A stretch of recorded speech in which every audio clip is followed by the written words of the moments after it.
I'm Ben Fackler-Adams, and I'm going to read a little bit from To Kill a Mockingbird by Harper Lee. Atticus got up grinning, and instead of walking to the witness stand, he opened his coat and hooked his thumbs in his vest. Then he walked slowly across the room to the windows. He looked out, but didn't seem especially interested in what he saw.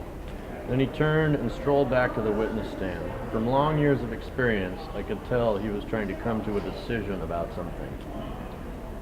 "Miss Mayella," he said, smiling, "I won't try to scare you for a while. Not yet. Let's just get acquainted. How old are you?" Said I was 19, said it to the judge yonder. Mayella jerked her head resentfully at the bench. So you did, ma'am. You'll have to bear with me, Miss Mayella.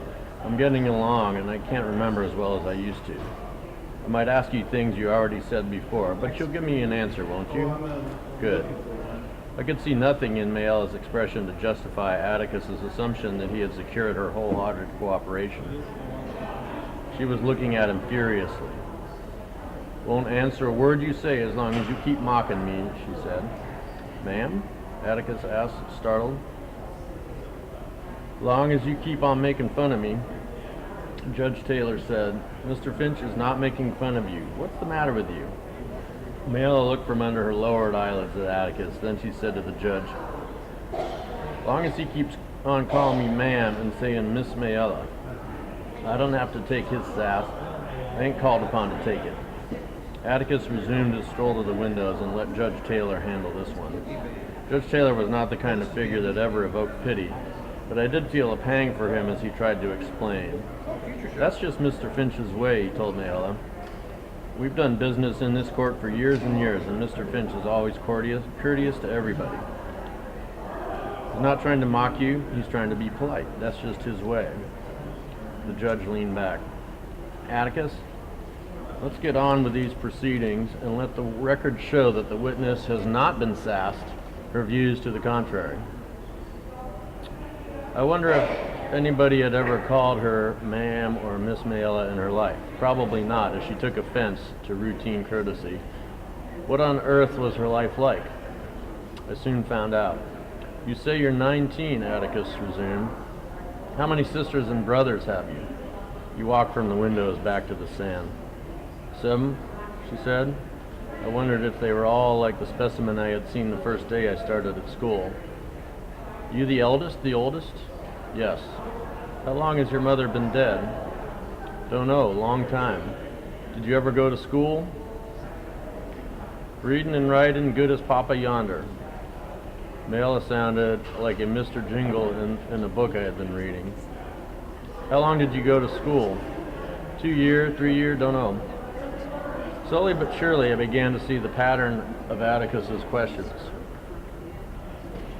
From questions that Mr. Gilmer did not seem sufficiently irrelevant or material to object to, Atticus was quietly building up before the jury a picture of the Ewells' home life. The jury learned the following things.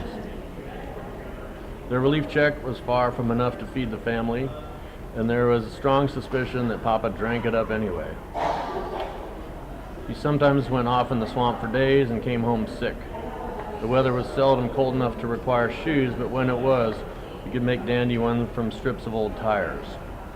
The family hauled its water in buckets from a spring that ran out at one end of the dump. They kept the surrounding area clear of trash, and it was everybody for himself as far as keeping clean went.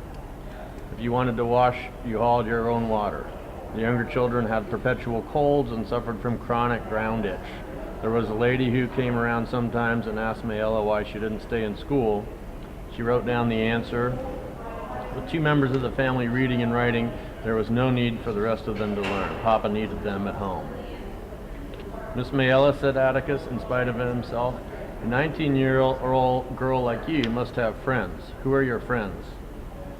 The witness frowned. It was as if puzzled. "Friends? Yes, don't you know anyone near your age or older or younger? Boys and girls, just ordinary friends." Mayella's hostility, which had subsided to grudging neutrality, flared again. "You making fun of me again, Mr. Finch?" Atticus let her question answer his. "Do you love your father, Miss Mayella?" was his next. "Love him? What you mean?" I mean, is he good to you? Is he easy to get along with? He does tolerable, except when? Except when? Atticus asked. Mayella looked at her father, who was sitting with his chair tipped against the railing. He sat up straight and waited for her to answer. Except when nothing, said Miss Mayella. I said he does tolerable. Mr. Ewell leaned back again. Except when he's drinking? Asked Atticus, so gently that Mayella nodded. Does he ever go after you? How do you mean? When he's riled, has he ever beaten you? Mayella looked round, down at the court reporter, up at the judge. Answer his question, Miss Mayella, said Judge Taylor. My pa's never touched a hair of my head in his life, she declared firmly. He never touched me. Atticus's glasses had slipped a little, and he pushed them up on his nose. We've had a good visit, Miss Mayella, and now I guess we'd better get to the case.